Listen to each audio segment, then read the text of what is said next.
So Bronny James was just released from the hospital, and a lot of people and doctors have concluded that he most likely has hypertrophic cardiomyopathy. But I think there's one thing that a lot of doctors are missing. Hypertrophic cardiomyopathy is a congenital disease, meaning that it is present at birth. So Bronny James would have been born with an already thick left ventricle.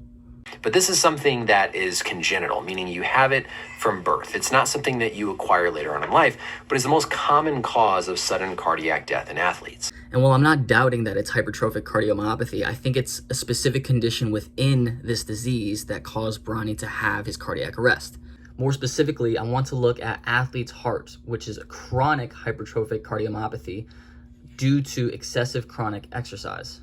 The reason why this is so important is because it will affect the way you would treat Bronny James. Looking at it from the congenital heart disease standpoint, one of the options that you would do to treat Bronny James would be surgery, but that is very risky. One of the treatments for this is to actually go in and do something called a myomectomy, where surgeons can actually remove this excessive amount of muscle in here to try and free up the space within the ventricle. Now, this would obviously require heart surgery, which is a very, very dangerous surgery that could take Bronny out of commission or, if done wrong, would produce death. However, if we look at it from athlete's heart, it is a hypertrophic cardiomyopathy, which is more so a problem of the capillaries that surround these myocytes. And so around every muscle tissue, especially in these cardiac muscle cells called myocytes, there's capillary loops that would surround the cells to bring oxygen through the blood so that the heart can actually contract and beat and be able to pump the blood out of the heart. In an athlete's heart, the muscle becomes so hypertrophied that the capillary loops don't completely surround the myocyte, and it loses the ability to regain all the oxygen it needs to actually do the work. All of that muscle growth does not come with an increase in capillary density. And what I mean by that is, I don't know if I ever drew this little picture for you, but in a normal heart, this is a myocyte, they are essentially surrounded by capillaries. Okay? Every myocyte absolutely surrounded by capillaries. Okay? When they hypertrophy, that allows each one of these capillaries to essentially, each one of these circles is kind of the diffusion distance of oxygen. So you see that because all these capillaries are right next to each other, completely surround that myocyte, you're able to diffuse oxygen into that muscle very easily. But what happens when you have a giant myocyte?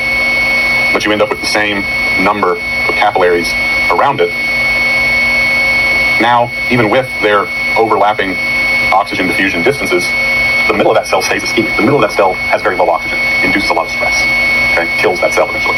That's why I keep on harping on capillary density, why capillary density is so important. Now, for most athletes, this isn't a problem because the rate of hypertrophy and the rate of the capillary density are pretty equaled out, so you still get enough capillary coverage and angiogenesis, which is creation of new capillaries, so that the myocytes are able to gain all the oxygen they need.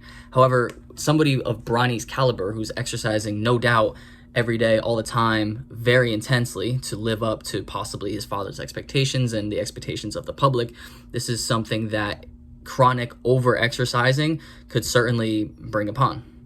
And so looking at it just from the congenital heart disease standpoint of hypertrophic cardiomyopathy, they might be doing heart surgery, or the second option would be to give beta blockers such as metoprolol. However, it's important to note that metoprolol does not improve maximum exercise capacity. So while it might be able to treat his hypertrophic cardiomyopathy, he wouldn't be able to compete at a high level in his athletics anymore. So it'd be something that he would be able to treat his heart so he wouldn't have another cardiac arrest soon, but he wouldn't be able to play basketball at a high level, especially at a D1 school like USC. Now, obviously, I'm not the one doing tests on Bronny, and I'm sure a lot of doctors are looking extensively, and especially given the amount of monetary funds that they're able to support Bronny with, I'm sure they're doing all and every single test that they possibly can. But I definitely think that capillary density should be something that these doctors are looking at for Bronny. And if it is a problem with the capillary densities, then a lot of the extreme measures that are taken, such as heart surgery and beta blockers for the rest of his life, are not necessarily needed. And it could possibly be treated with something like nitric oxide boosters that would open up the blood vessels and specifically the capillaries to support the oxygen flow to the myocytes so that it can contract. And so obviously there will be exercise routines and his intensity that might need to be lowered slightly, but it's not something that will be taken away, such as from metoprolol or even like heart surgery that will take him out of commission for years, possibly. So yeah, that's just my 2 cents thrown into the mix. I'm sure doctors are looking at all possibilities and supporting Bronny in his journey, but best of luck to him and in a very unfortunate situation, especially if someone of his caliber and promise in the league.